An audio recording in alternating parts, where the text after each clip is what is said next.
नासिन कोयटा में लाशन समेत धरणो हणी वेठल हज़ारा बिरादरी सां यकजहतीअ लाइ सिंध जे नंढनि वॾनि शहरनि में धरणा हया विया आहिनि। ठटे में बि धरणो हयो वियो आहे, जंहिं सबबि ट्रैफ़िक बि मुअतल थी वई आहे।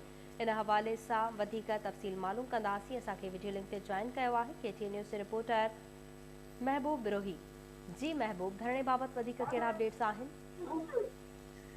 जी मच साने के खिलाफ अज 3 ॾींहं ते भी ठटे जे मेन क़ौमी शाहरा ते धरणो जो जारी है। शिया तंजीमन ख़ास तौर से शिया उलमा काउंसिल मजलिस वहदतुल मुस्लिमीन जे पारां जो है एहतजाज धरणो इन वक्त जारी है। ठटे जे मेन क़ौमी शाहरा ते अज 3 ॾींहं ते मुसलसल धरणे सबब ठटे जो मेन क़ौमी शाहरा ब्लॉक है, बंद है।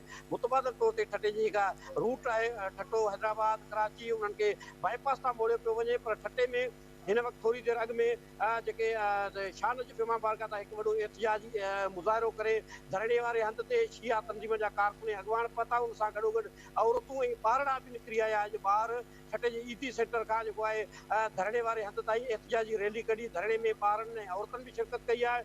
इन वक्त रोड ते मजलिस भी जारी है, जंहिंमें मुख़्तलिफ़ जेके अॻवान आहिनि ज़ाकिर आहिनि शिया उलमा काउंसिल जा, मजलिस वहदतुल मुस्लिमीन जा अॻवान आहिनि, उन सां गॾोगॾु जेके आलिम आहिनि उहे ख़िताब करे रहिया आहिनि। उन्हनि जो मुतालबो आहे त वज़ीर आज़म फौरी तौर ते एहतजाजी धरणो हणंदड़नि वटि पहुचे ऐं उन सां ॻाल्हियूं करे ऐं उन्हनि खे जेको उहे 6 ॾींहंनि खां उन जा लाश रोडनि ते पियल आहिनि। उते मनफ़ी दर्जे हरारत जेको आहे सर्दी वारी सूरताल आहे। उन जो मुतालबो आहे जेसिताईं उहे लाश रखियल जेके आहिनि उहे धरणो नथा ख़तमु कनि, लाश नथा दफ़नाइनि, तेसिताईं ठटे में एहतजाजी धरणो जारी रहंदो। सिजावल में बि धरणे वारी सूरताल आहे, सिजावल में बि धरणो जारी आहे। पर उन हवाले सां तव्हांखे अपडेट पंहिंजे नाज़रीन खे कंदा हलूं त कराची में जेके धरणा जारी आहिनि उन जे नतीजे में जेके एम्बुलेंसिस आहिनि उहे मुतासिर थियूं आहिनि ऐं सिविल अस्पताल ठटो में वॾे अंग में मरीज़नि खे पहुचायो वियो। ख़ासि तौर ते जेके डायलिसिस ते मरीज़ आहिनि कराची जे वींदड़ हुआ उहे जेके ईदी रज़ाकार आहिनि उनजे चवण धरणनि सबबि जेके एम्बुलेंस सर्विसिस उहा मुतासिर थी आहे। उन्हनि खे सिविल अस्पताल ठटो पहुचायो वियो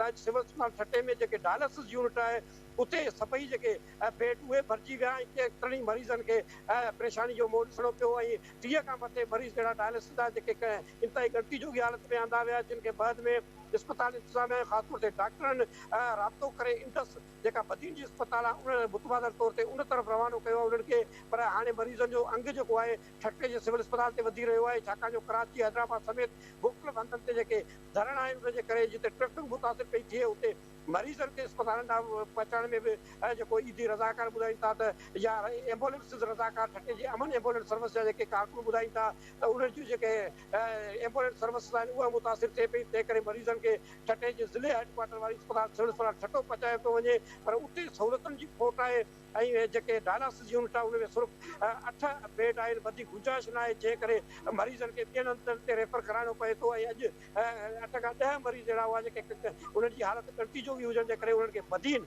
इंडस अस्पताल मुंतक़िल कयो वियो। इहा सूरताल आहे। पर ठटे में मजबूरी तौर ते अॼु बि 3 ॾींहं ते बि एहतजाजी धरणो हिन वक़्तु बि ठटे जे मेन क़ौमी शाहरा ते जारी आहे ऐं धरणे सबबि मेन क़ौमी शाहरा ठटो हैदराबाद कराची लाइ ईंदड़ वेंदड़ जेका ट्रैफिक आहे उहा मुअतल आहे ऐं ट्रैफिक खे मुतबादल तौर ते न्यू बाईपास ऐं ओल्ड बाईपास तां गुज़ारियो पियो वञे। जी अच्छा महबूब, इहो ॿुधाइजो त धरणो हणंदड़नि सां छा इंतिज़ामिया पारां को राब्तो कयो वियो आहे? छा इंतिज़ामिया सां का ॻाल्हि ॿोल थी सघी आहे?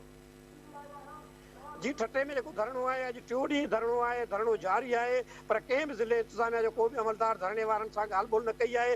अलबत्त हिते हितां जो चूंडियल MP रियाज़ शाह शिराज़ी आहे या पीपल्स पार्टी जो अॻवान सीनियर नायब सदर अब्दुल हमीद पहवर ऐं ॿिया अॻवान बि यकजहती तौर ते उन्हनि सां अची शामिल थियनि था, कुझु देरि उन्हनि सां वेहनि था ऐं इज़हार यकजहती कनि था। पर इंतिज़ामिया जो को बि अमलदार ठटे में एहतजाजी धरणो हणंदड़ शिया अॻवान जेके आहिनि उन्हनि सां के बि ॻाल्हियूं न कयूं आहिनि।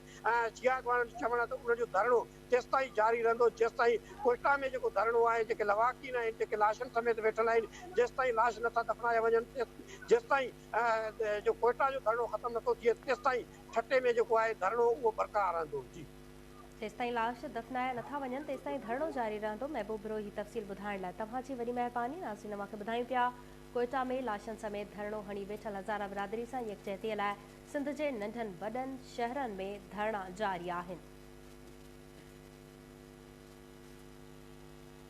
जाम शोरो वटि धरणे सबबि M9 मोटरवे ट्रैफिक लाइ बंदि कयो वियो आहे, जॾहिं त खैरपुर में बि बबरलो शाह हुसैन बाईपास बंदि हुअण सबबि पंजाब ॾांहुं ईंदड़ वेंदड़ ट्रैफिक मुअतल थी वई आहे। ठटो लाड़काणो टंडो जाम दादू सकरन टंडोला हयार मातली काजी अहमद ऐं कंडियारो में धरणनि सबबि रोड ब्लॉक थी विया आहिनि।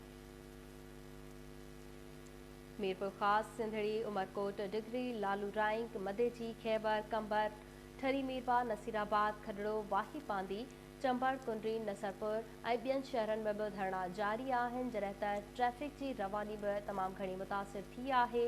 नवाबशाह में औरतुनि पारां मुज़ाहिरो कयो वियो आहे। सिंध बार काउंसिल जे सर ते अक्सर शहरनि में अदालती कार्रवाइनि जो बि बाइकआउट कयो वियो आहे।